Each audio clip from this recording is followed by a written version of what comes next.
my tan colored tank top underneath my clothes.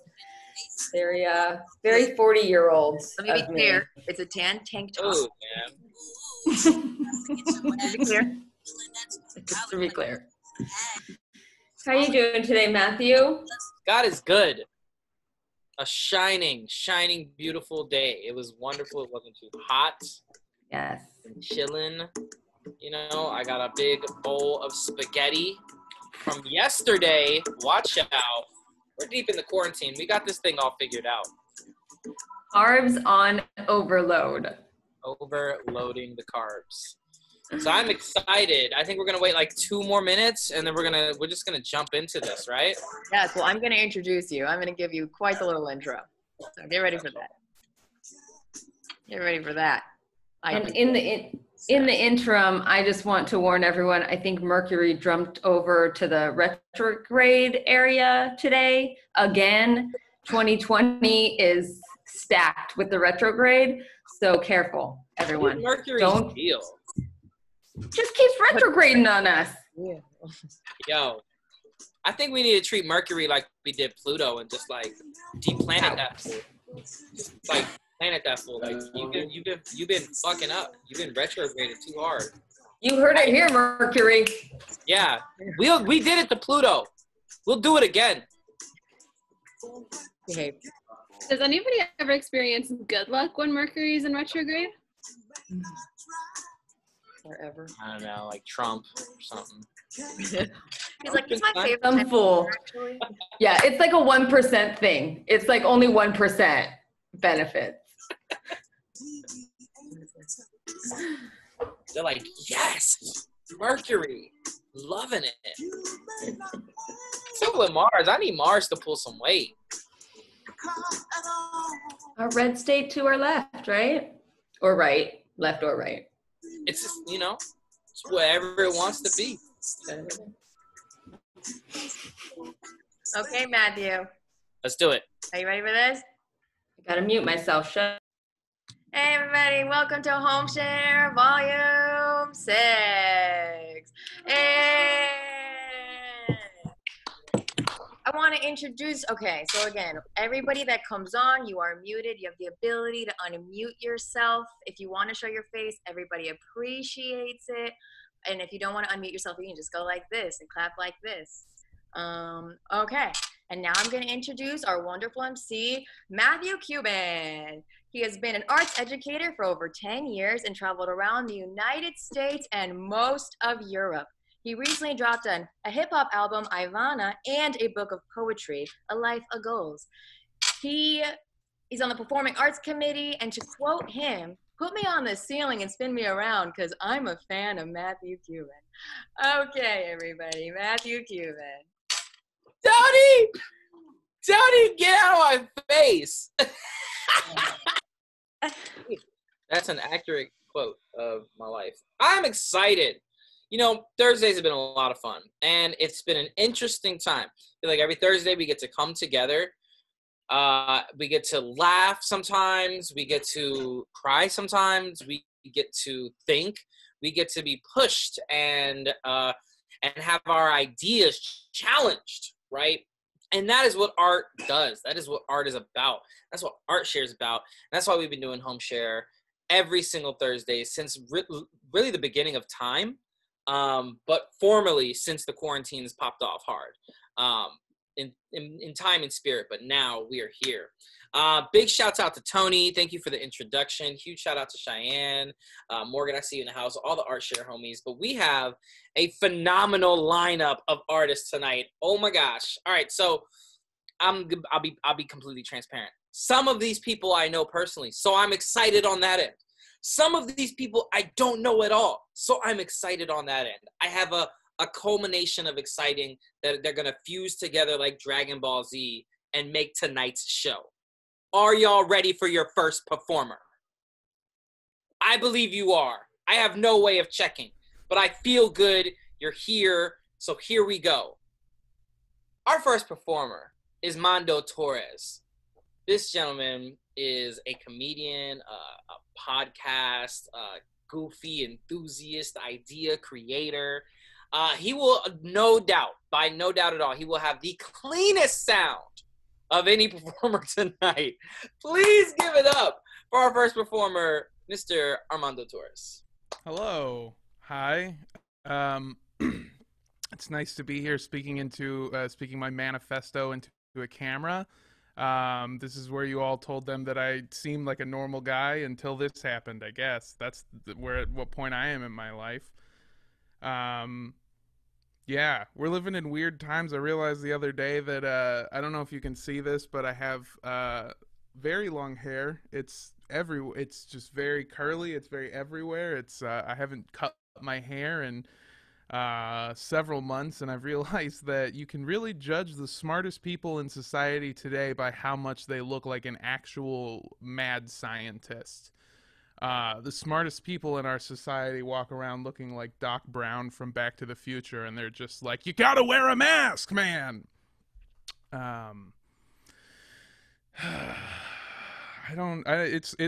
Matthew said something really funny during his set, which was, we've been doing Art Share LA streams since the beginning of time, which is a funny concept because you guys have been doing these live shows on Zoom since the beginning of quarantine, which is the beginning of new time, functionally. Have you noticed that you can split time in two by when you were doing Art Share LA in person versus now? I can't see any of your faces anymore, but I think I see somebody crying with coming to terms, realizing that life is over and that we're are we technically in a post-apocalypse now? Well, once the post office is gone, it'll be Like we're close.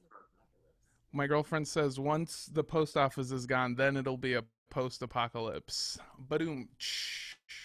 That's Andrea with the assist. Yeah, I've been doing good. I live in a studio apartment with my beautiful, lovely girlfriend who comes up with amazing puns. And it's been an interesting few days, especially because I've been getting few days. Jesus, I wish. It's been an interesting few months. Mostly because I'm just constantly getting bigger, which is weird because I already thought that I hit the ceiling for how big I got. Like, I don't want you to feel very bad for me. Like, I wasn't like a super skinny guy and then quarantine hit and it was like, oh no, I just discovered carbs. That's not how it worked. I was already a double XL, which is a shirt size for those of you that aren't big. I don't know if you know this, but after extra large, they just stop coming up with new terms, and they're just like, 2 fat guys. That's how much you are. That's your size now. And if you get bigger than that, then you're 3 fat guys. Welcome to the system. This is how it works. So I was always a pretty big guy, but it's been getting worse.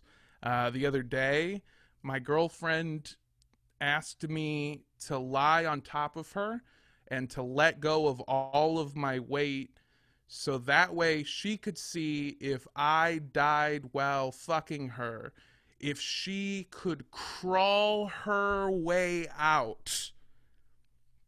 Have you ever had an evacuation drill for sex? That's not how it's supposed to work. By the way, in case you're wondering, she could not get out. That's a horrible. I had to look my girlfriend in her eyes and just be like, I'm sorry, honey. I guess this dick is not OSHA compliant. I don't know what it's. Oof. Stop it.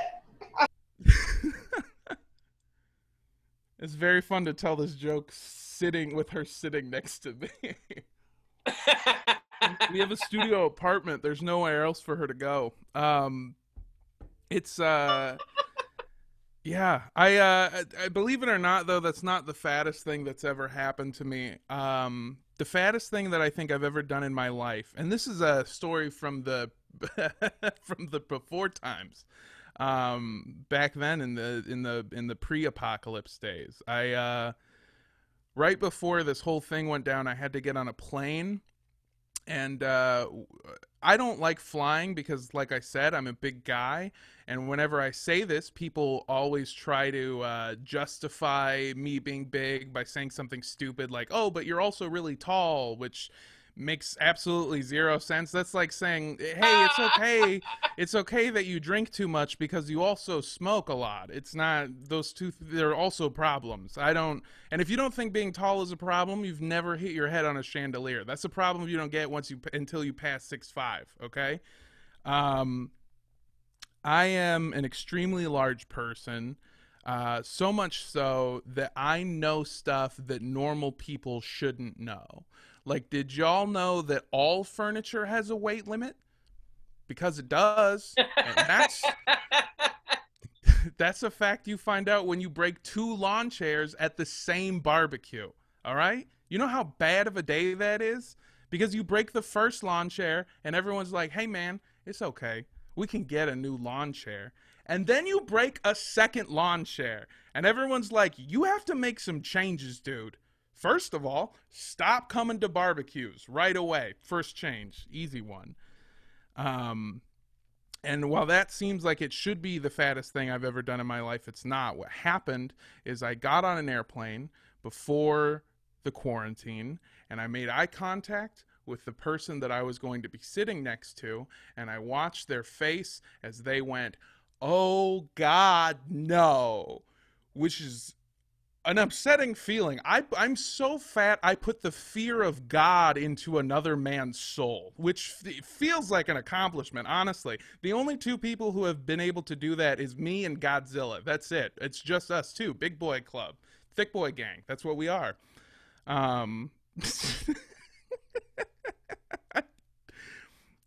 I don't have any way to prove this, but I suspect that this is the first time anyone has ever called Godzilla a thick boy. And I want you to understand that this is the new world we live in. There was the before world, the quarantine world, and the world after me calling Godzilla a thick boy. Sorry, I'm so far off of my story. What was I even talking about? See, this is the problem with quarantine. I'm on an airplane. Thank you. I've lost my goddamn mind. I was on an airplane. I put the fear of God into another man's heart. The closer that I get to him, the more upset I see my presence making this other person. Like, I take a step forward and his complimentary water starts shaking like that scene in Jurassic Park. Or I take another step forward and we're both sweating profusely. Different reasons, but the sweat is still there. But right before, a step before I sit down and I'm about to, just sit in my seat next to him, somebody comes over and they tap me on the shoulder and I turn around and it's a man and he says, excuse me, sir, but your seat has actually been switched to account for our flight's weight distribution. Because I don't know if you guys know this, but apparently airplanes are a lot like fucking lawn chairs, where you can just be too big and break a full one by yourself. And they don't let you sit on a second airplane if you bring one down, all right? They're immediately like, no more barbecues for you. You can't come in anymore.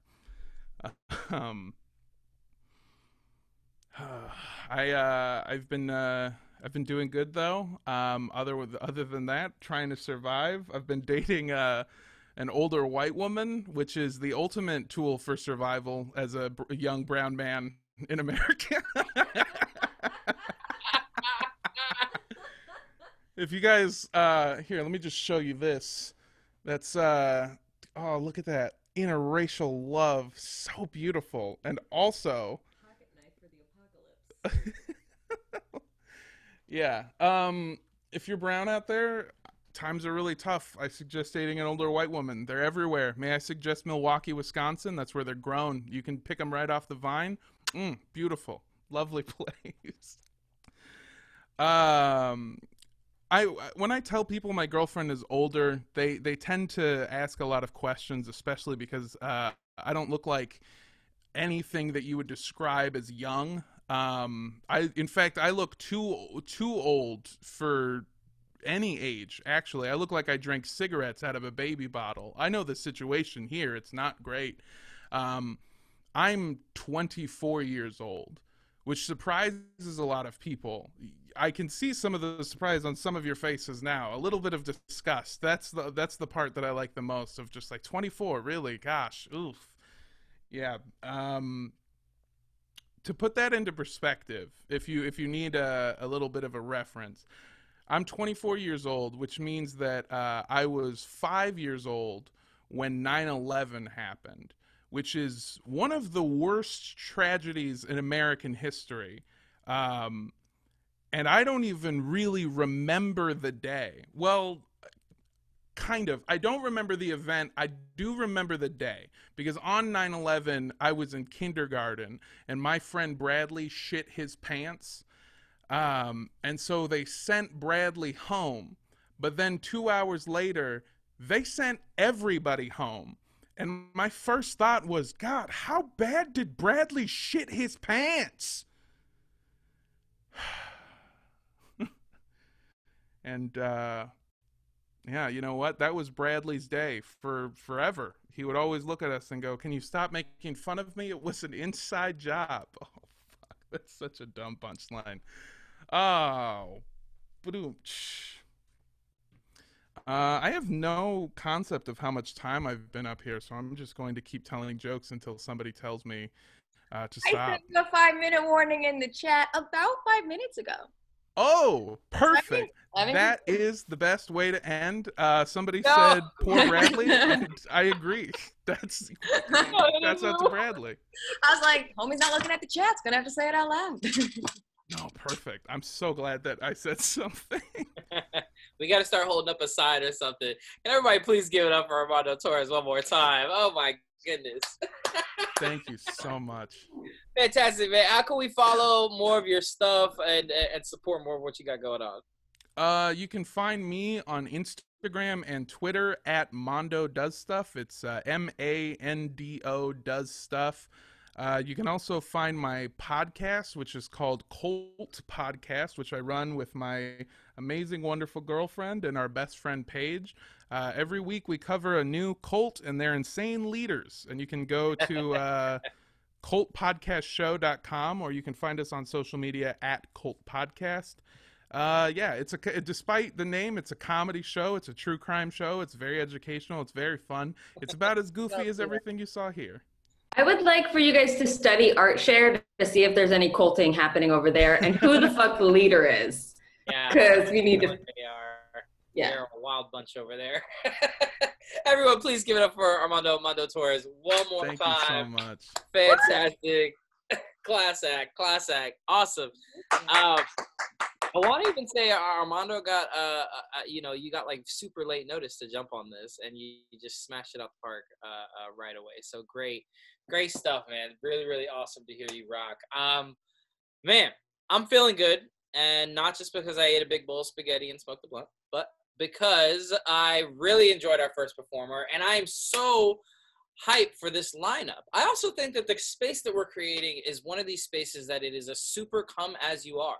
Like, there's so many cool things happening in the windows, whether it be a cat coming up to the camera, whether it be people slowly, spontaneously turning on their camera because they're enjoying the show that much.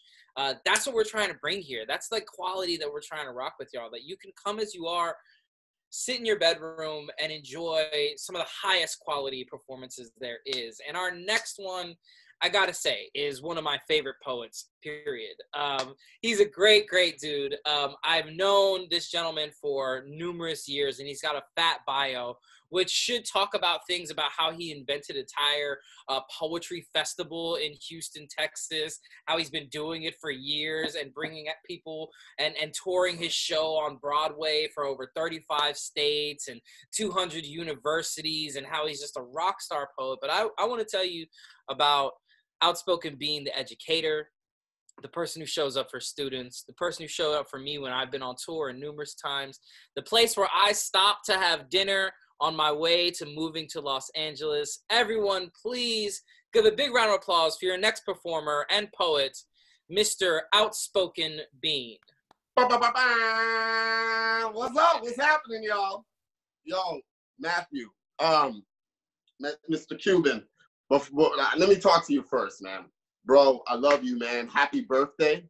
I know I'm a few days late, you know what I mean? But happy birthday to you, man. You, ever since the first day I met you at Brave New Voices, 2009 in Chicago, you know, we've been clicking like this, man. And so I appreciate you 100%.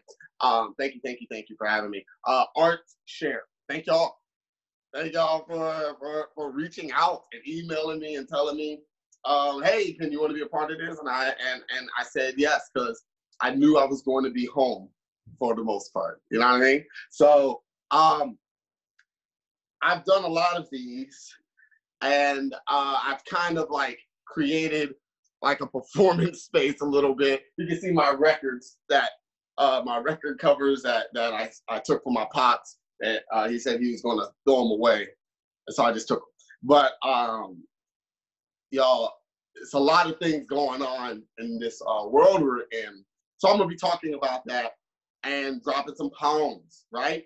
Cool. So I'm just gonna assume that you're saying cool with me. All right. My name is Outspoken Bean. That's spelled the correct way. Outspoken Bean. Bean as in frijoles. You know what I'm saying? And it's spelled the right way. It's spelled the right way because I'm not that poet. But honestly, noir you are, right? Noir you are. You're more than familiar. This feeling that's peculiar. To smile and cry for the people who identify how joys and pains are quite similar. It's the crown and the thorn, to be hated and adorned. Actually, what's happening internally is really more interesting. My black is a paradox cauldron calling the kettle in the pot Negro. Y'all know I know my black, right? It's to be addressed and attacked, to be feared and rejected, admired and neglected. This reasoning of black is a seasoning of black. Y'all, I'm seasoned in black, right? But lately, I'm feeling a lot closer, right, to bland brown rice. That's weird. I'm not saying like brown rice that's bland. When I say bland brown rice, what I'm talking about is Sandra, Michael, and Tamir. So lately, I'm feeling a lot closer to bland brown rice. My black is aware anytime when I wear a black hoodie at night. I found my black since I surround my black within people, under places, hell, in everything, y'all. I'm a noun in my black. I found this black since I found my black. I found joy in my black since I found my black. I found peace in my black since I found my black. I found bravery in my black since I found my black. And I'm also fond of you. During the night, I feel my moon looks up to me. Even from down here, my moon doesn't judge my gravity because he pulls for me. He knows the power behind preposition, positioning. So between midnight yet before dawn, my moon whispers to me, saying, find a way to keep your head above the clouds while your feet, your souls, and your soul remains grounded, however, never underneath it. My moon always knows what's best for me. Despite wherever I'm going, or for the nearby is always in my insides. My moon, y'all, is a proclamation. He always knows how to make his exclamation point stating each day coming should be seen as an until we are all up on. Then go into it. Y'all, and I send that off as a prayer. Send that off as a prayer for my brother, my oldest brother, my late brother. And he responds, say, hey, bruh, I know that you're closing in, arms stretched wide to an attainable sky. You know, we don't get too much information up here, but I hear for the past 11 years, you're letting everyone know where your name Outspoken Bean came from. Yeah, that's the bet. Since we're just shooting the breeze, can you tell me if the Saints finally won a Super Bowl yet? Say, bruh, our escape is in scope, so escape as much as you think you can, bruh. I don't have too much advice for you, but could you? Tell my daughter Leronique that the weights of royalty. Well, those are crowns, and the best ones are self-made. Say, bruh, I know that you're closing in, arms stretched wide to an attainable sky, and every time I'm in front, a set of eyes or screens give all of you, every ounce of you, from me to you, bruh. My brother was murdered in Atlanta in 2008, right? And he was ruled. It was ruled as a suicide. Like Atlanta PD was like, looked at it, and he was not killed by someone else. He killed himself. Even though like the trajectory of the bullet was from a distance, right? And there was no residue on his hands. There was no gun. There was a lot of things. And also because even if I didn't know all that evidence, I would have just known that he wouldn't have done that. I just know he wouldn't have done that. And so I think about what's happening right now, like in Houston, earlier this week, 2 Black men were hung, and it's ruled as, oh, it's a suicide. New York, Black man hung. It's crazy, right? LA, Black man hung. And it's like, it's ruled as a suicide. And I'm just like, I just don't believe that. And I think about like, yo, we're not worth, our closure isn't worth it. And it's infuriating. It's infuriating. I'm just thinking about that, y'all. I don't have a poem or anything. I do have a poem. I have more poems. I have a new one. But I think about like, yo, just like that, huh? Like that, you're that daft where you think Black men would hang themselves from a tree, themselves, across the country. I don't know if any of you have heard this young lady. Her name is, and I'm probably gonna mess up her name. I'm gonna practice it until I get it right, but here's my honest, true attempt. Olutoyin Solua. She was an activist in Tallahassee, or in Florida rather. And I found out her story that probably about the day after she passed, the day after she was found dead. And I was like, okay, so what happened? I automatically assumed it was like police brutality or something like that. And it was not that at all, right? It was she had been protesting in Florida, fighting for Black men, right? You know, not just Black men, but fighting for justice, fighting for not reform, disbandment of police, right? I don't know where y'all stand. I'm not asking. But like fighting. She's 19 years old. I work with ages 13 to 19. And it's almost like, man, like one of my students, I'm like, yo, like, let's go out here and do the work. Let's go out here and do the work. Let's go. I go and protest with them. Let's do it. Let's get out there. Let's get in front of this, right? And so she's doing the work. And I don't know who was her mentors in her life or who were the people in her life, but she was out here doing the work.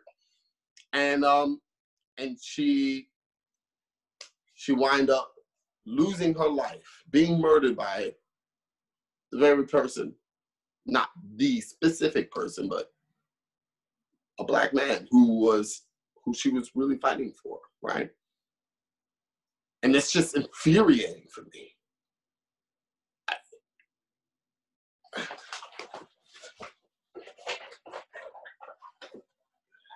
Here we go.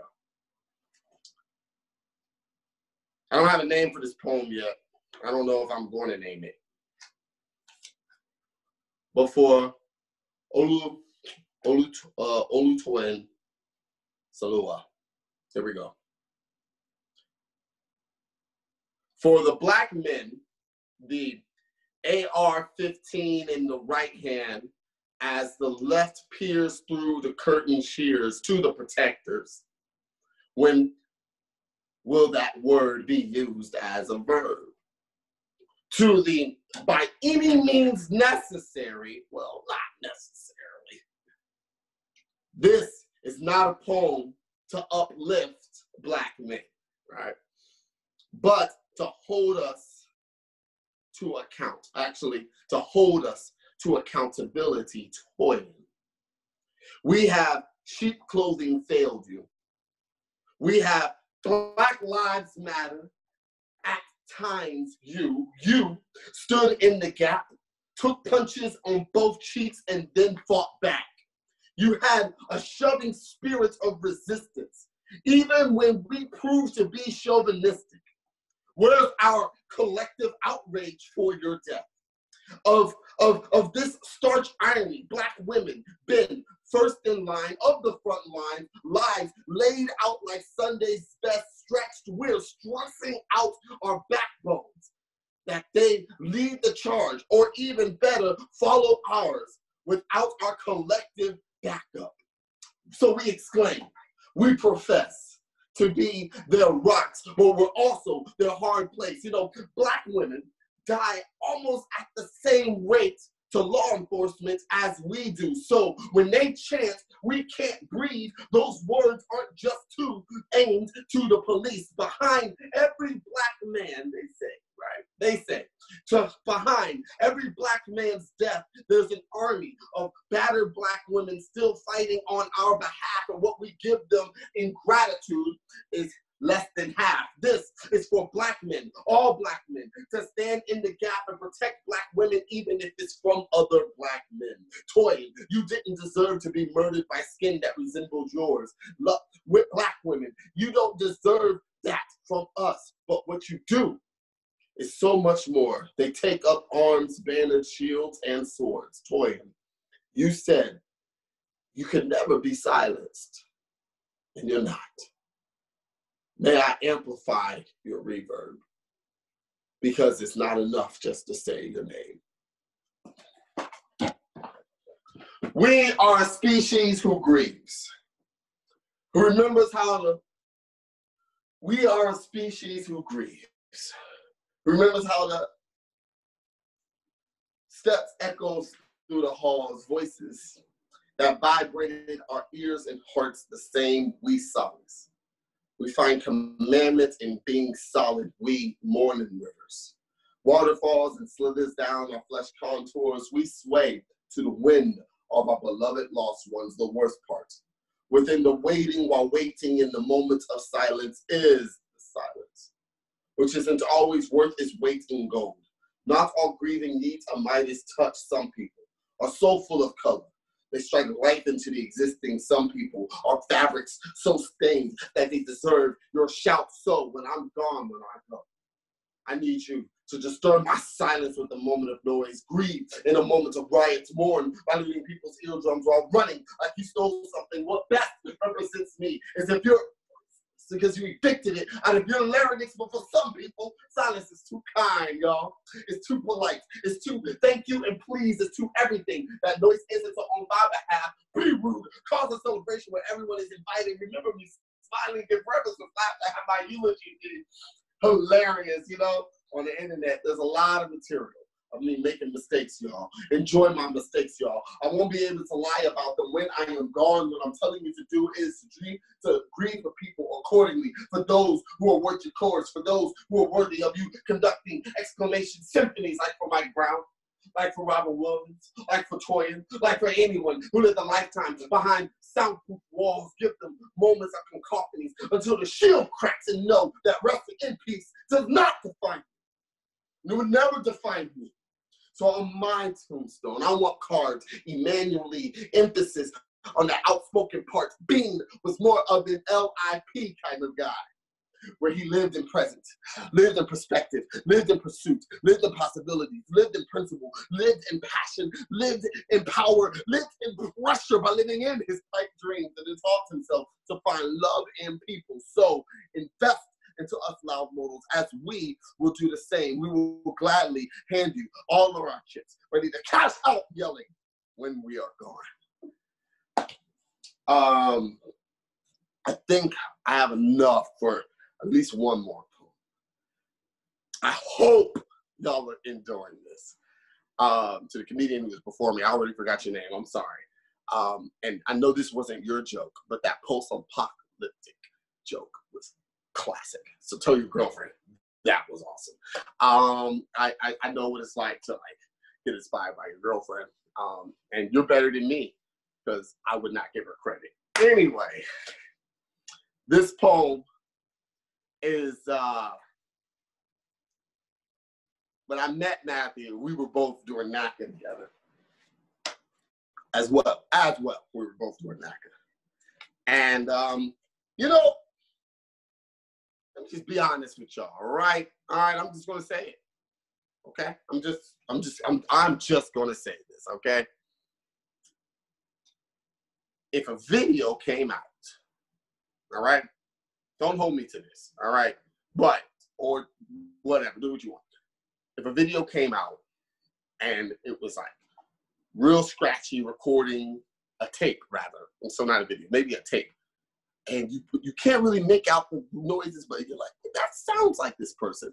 And the person is saying disparaging things about Black people and just saying things, and it's like in the 50s, you know what I mean? Like in the 50s, right? And it's just like, who is saying this stuff? And it's a woman's voice, right? And she's just going in, right? No video, just the audio. And then someone says, you know who's saying those terrible things? What? Who was that? And they'll be like, that was Betty White. I would look that person in the eye and be like, listen, if there's no video, there's no proof. And they're like, Bean, I'm telling you, Betty White is a racist. Come on, she was born 140 years ago. Why wouldn't she be? And I would still look at you. I was like, listen, Rose, it's not racist. So here's my poem. I hope y'all like it. From Golden Girl to Icon, the absolute lessons that I've learned from Betty White is that we are not caged by our age, that this human form can and has broken its own molds, that we purpose and demand ourselves to live a life that is existing and witnessing more than night to day, but it is more of a kaleidoscope. And each personality cover is over and over and overlapping for the better of the prism light that has the Betty White effect. Thank y'all so much.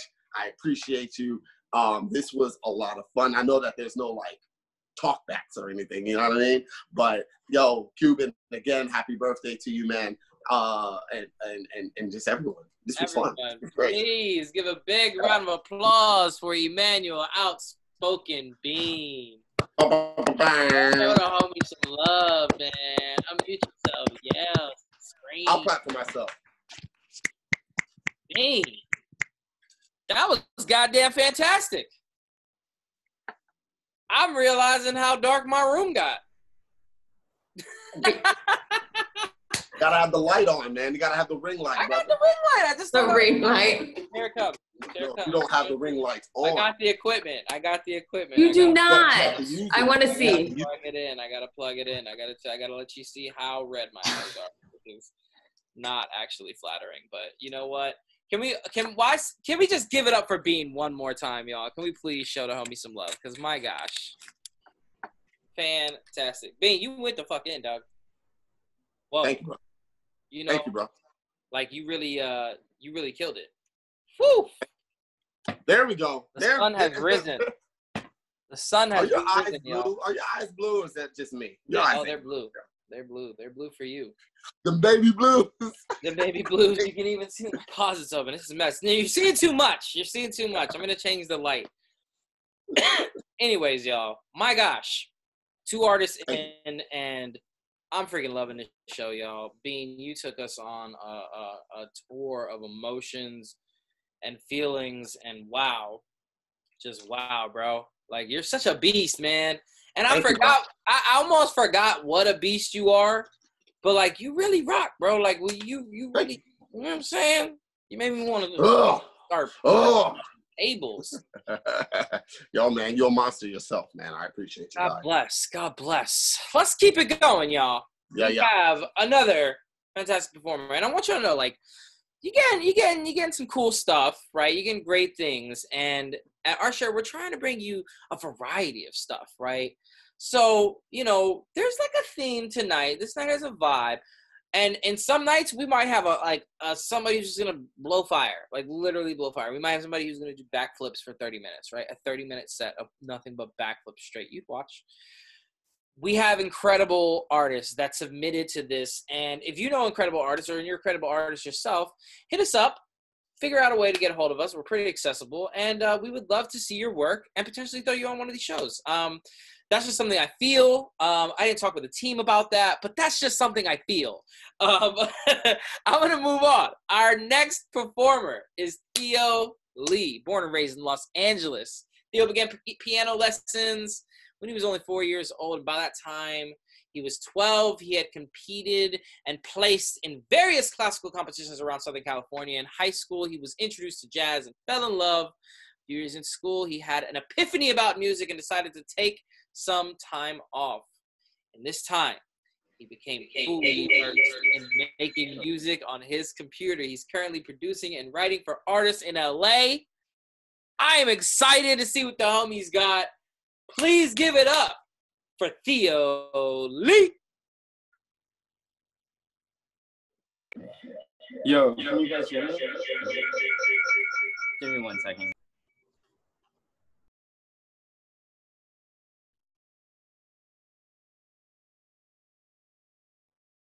Ooh.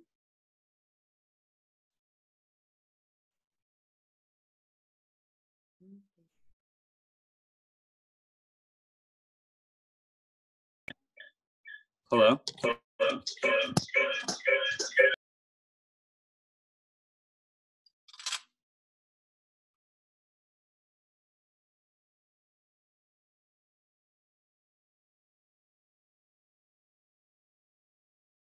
Hello? Okay. Yeah, we can hear you. Yeah, sorry about that. I was just trying to figure something out. But yeah, thank you guys for having me. I think it's really cool that you guys are like finding a way to have people perform, especially during the pandemic when it's really hard to make any of that happen. I thought that the performances before me were really great. I thought Outspoken was really powerful, and Armando, that was good. But yeah, the Outspoken, that was really good. All right, so I'm just going to jump into what I have. I just need to get a check to make sure that you guys.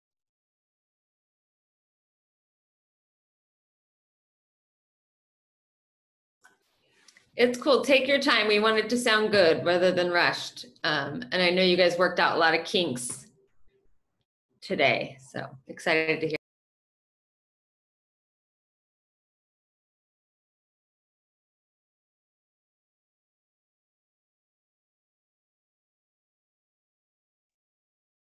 We can't hear you, but what we can do is go to the poet, Danya, and then finish off with Theo. Yeah, Theo. We'll give you a little bit more time. Get it rocking. No worries, no worries. Yeah, thank you. That sounds good.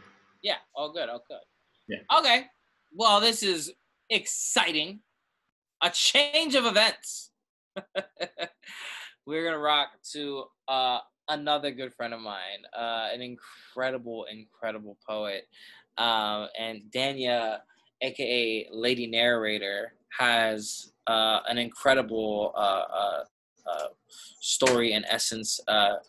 They're a Syrian writer, poet, editor, organizer, born and raised in Southern California. She earned a BA in psychology and her MA in public policy and administration. They're author of 3 poetry collections, 91 at 19, Oceans and Flame, and her latest book from Moontide Press, Contortionist Tongue.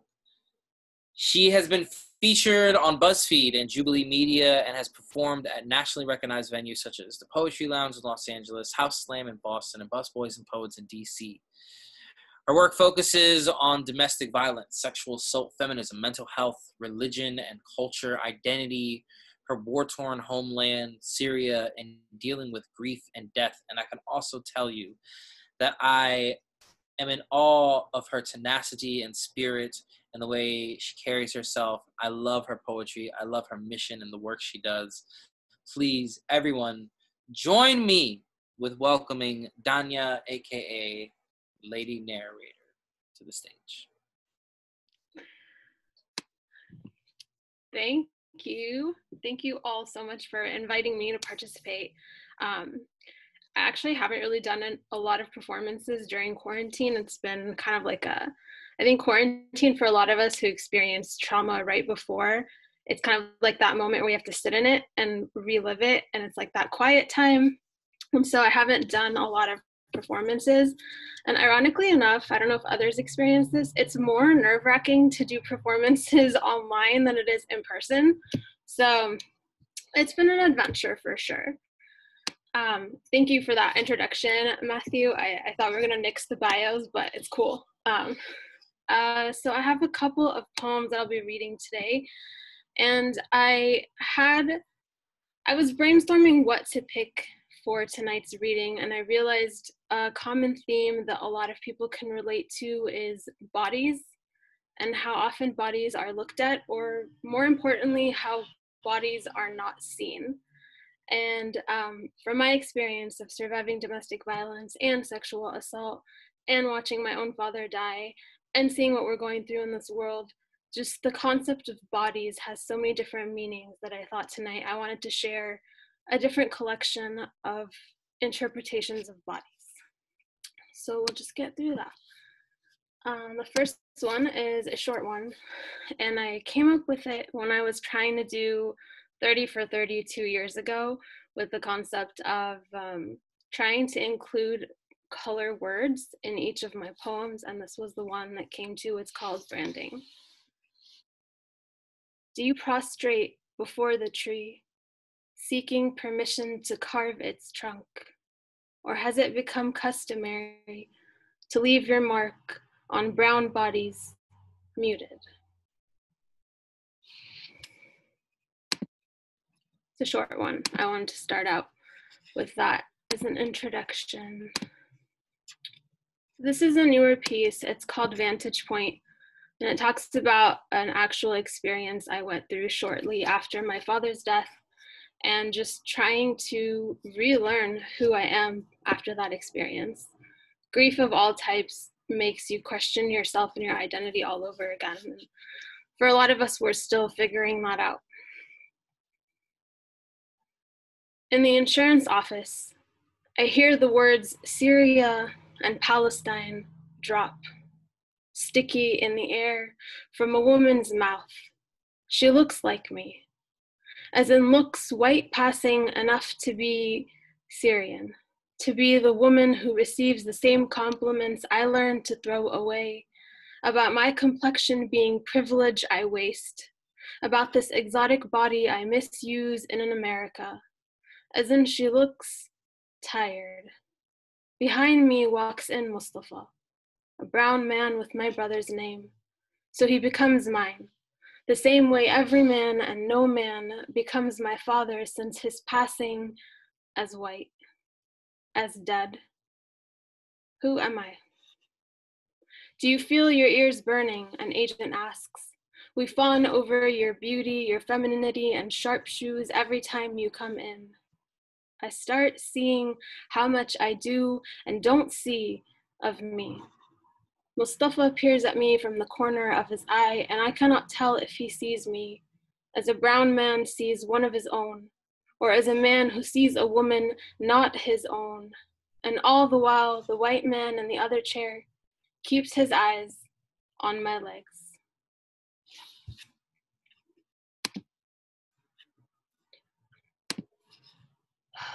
So I have a couple of pieces that are on sexual assault, just a slight trigger warning. I don't usually put a lot that's graphic in there, but I like to just kind of give people a caution. This one is actually from my book, Contortionist Tongue, which I have my really ruined, wrinkly author's copy here, but it's available on Moontide Press, or if you connect with me, we can get a signed copy as well. This one is called Soundproof Mouths.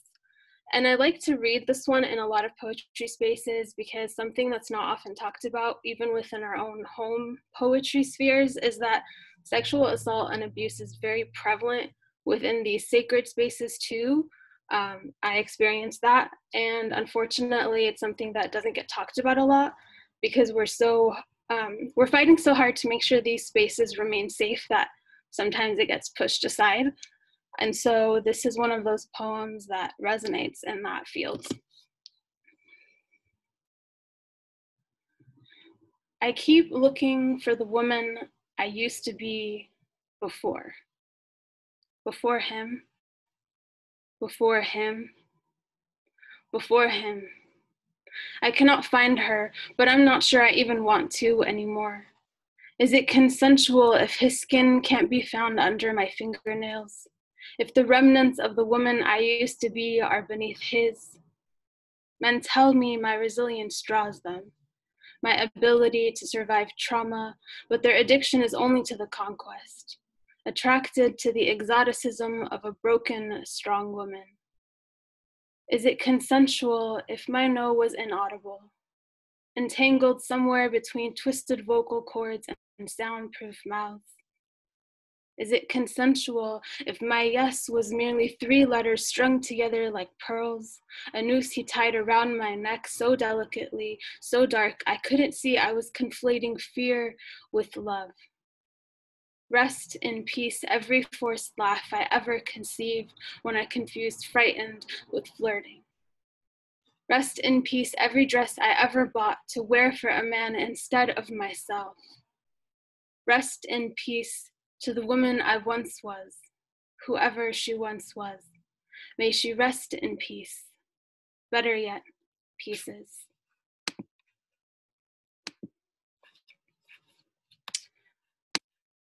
I didn't look at what time I started, but how are we doing on time? You have a few more minutes. Okay, cool. I have just 3 more poems. This one was inspired by a prompt I had in a workshop that I had to rewrite about 4 times before I got it right. It's a very weird poem, but I think it's just trying to link together how men and women can understand walking in each other's shoes, or more specifically, how men can understand the experience of women. The title was the prompt. It was taken from the World Weekly News, the sci-fi magazine and news periodical. I don't know what it was, but it was called Man Has One Hand, One Foot, and Nothing Else. And so that was the prompt given to me, and this was the creation. Tear a body, piece by part, down into 1-inch scraps, bones, flesh, and organs. Leave only 1 hand, 1 foot, and nothing else behind. Soak the slivers in warm water overnight. Watch bits of him float to the surface. The masculinity in a jawline, the calluses on a palm. Make a replica for his frame. A skeletal reconstruction of man, an Adam to be born through Eve's cage. Let ribs become a sieve. Blend half the soaked slivers in lukewarm water. Dispose of the other half. convert shreds into pulp, into thickness, and pour into an empty tub. Notice how much more weight a body can carry when a body becomes weightless. Dip his frame into the tub, allow it to gather and collect the parts of him worth keeping. Examine which ones make the cut. How easy it is to compartmentalize the parts of things you wish to never swallow whole. Lift the frame. Grant water its right to succumb to gravity. Study its fall, its surrender to the force beneath, and prepare man for the same, as unwelcome scraps slip through the ribbed sieve. Place a cloth under the newborn fetus. Catch the fleshy collection created, then cover its nakedness. Press him firmly between the sheets, soaking up the excess in fabric and pressure. Peel him from beneath the coats, then leave him overnight. Hang him dry and let him come to in solitude. Write his story. Tattoo fate beneath smooth, clean skin. Implant rights between teeth and honor between thighs. Reassemble the one hand, the one foot, and nothing else from his past.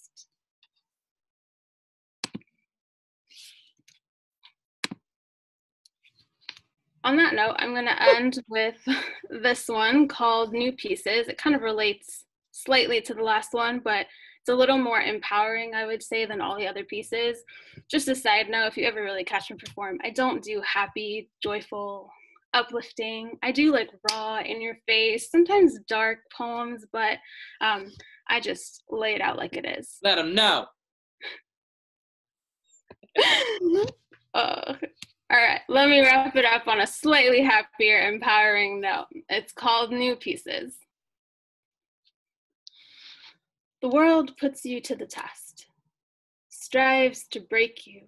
You can keep fighting against it, or you can finally let it win. Choose the latter. Collapse. Sure, you lose fragments of yourself, but you learn what is meant by less is more. Shattering into pieces sharpens your edges, creates jagged redevelopments, thicker skin, exile from fitting in for good. Give in. Let the world break you, but this time around, make sure you are the one who rebuilds yourself. Thank you. Beautiful. Beautiful, y'all. Please give a huge round of applause for Lady Narrator. My goodness. And I can attest that Danny's book is absolutely brilliant, and you should definitely pick it up. And where can we find your work? How can we get a hold of one of those books? Because I've been reading it, and it is an absolute work of art. I can strongly recommend. It is a well use of your money. Thank you. I will actually write in the chat. It's going to be on Moontide Press's website. Mm-hmm. So if you go to www.moontidepress.com, go to their book section, and it's listed there. Yes, Moontide Press. Y'all check it out. Please give another round of applause for Dania, aka Lady Narrator. And that last piece, man, oof, that just warmed my whole soul. It warmed my whole spirit. I felt so good. It was just yes. I always want to just be like, do it again, do the whole thing. All right. Is that one in the book? Because I would love to read that. New Pieces is in the book, yeah. Find that one. I gotta go and find that one. So y'all, this has been a beautiful evening. We've got our final performer, and I think it's great because we've been spending a lot of time talking to each other, and I think it's kind of cool that we're gonna go out on some music, that we're gonna be able to just listen and feel some dope vibes and some dope harmonies and listen to some good stuff. And I know Theo Lee is ready for us this time. I don't even got to read the bio. And you're right, Daniel. I did not have to read your bio. But you know what? You've done so many cool things, and you're so dope. And I'm like, I'm going to read this bio. All right? I'll read bio. Yourselves. Read the bios. I'll do it. About yourself. I'm crazy. Right? You write it down. I'll read it. If you say it, I'll also say it. Yes. Okay. Our final performer of the evening. as Theo's lining up, I just want to let y'all know we do this every Thursday. And we're really, really excited that y'all have been joining us and listening in and watching. So join us next Thursday. Join us for some more stuff. And we got another badass lineup for you. I guarantee you. Please, everyone, give your hands together. Put your hands together. Give a round of applause for Theo Lee.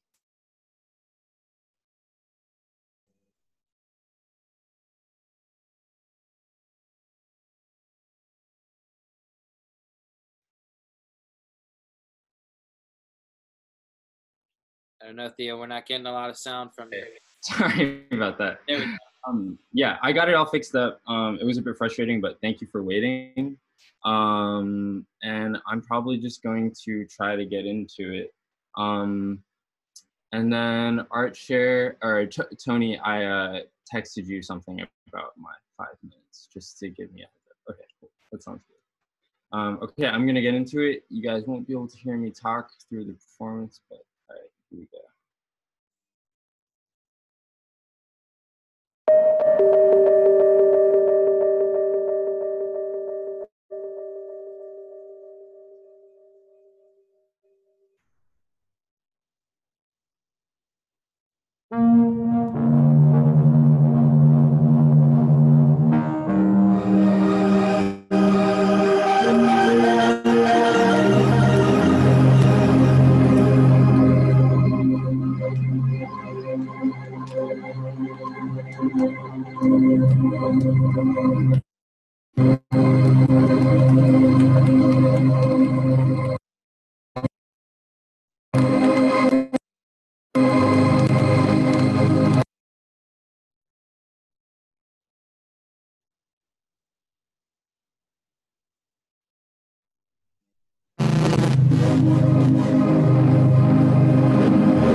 Yes, indeed. Yo, thank you guys. That's my time. Theo, Yeah. you're a beast. Yo, thanks for having me. I really enjoyed performing for you guys. You're so awesome, man. Please tell us where we can find your music, where we can support what you do. At theolee.music on Instagram, and then you can look up on Facebook Theo Lee Does Music, and then that should be the Facebook page as well. And then those are the two places that I try to put. Okay, at Theo Lee on Instagram. Yeah. Dope. You're fantastic, man. I love it. I can't wait to listen to more of your stuff. Thank you. Super great. Everyone, please give Theo a huge round of applause. And give yourselves a round of applause for enjoying such an awesome night of artistic expression. You know what I'm saying? That's what this is all about. On behalf of Art Chair and the theater committee and everybody that makes this thing possible, thank y'all so much for showing up tonight. Thanks for showing up for yourself and showing some love to some amazing, amazing artists. Please give it up one more time for Mando. You know what I'm saying? Please, what am I saying? Mando. Give it up for Mando Torres. Mando. Please give it up for Outspoken Bean. Please give it up for Danya, a.k.a. Lady Narrator. And please give it up for Theo Lee. Thank y'all so much. I'm going to pass it over to Tony to say any final regards. We will be here next Thursday. Come check us out. Invite a friend. It's a dope turnout. Please do. And I had a couple requests about getting this video. You can either email me, but it also is on our Facebook page, and we have the whole live there. But if you would like it, just email me, tony@artchairla.org, and I'll go ahead and send you that video as well. And it'll be up on YouTube by Friday end of day as well. So go to YouTube-ArtShare, and you can go and see all of the home shares and all since the beginning of time. All of our videos. Time. Love y'all so much. Be good to yourselves. Be good to each other. Have a great night.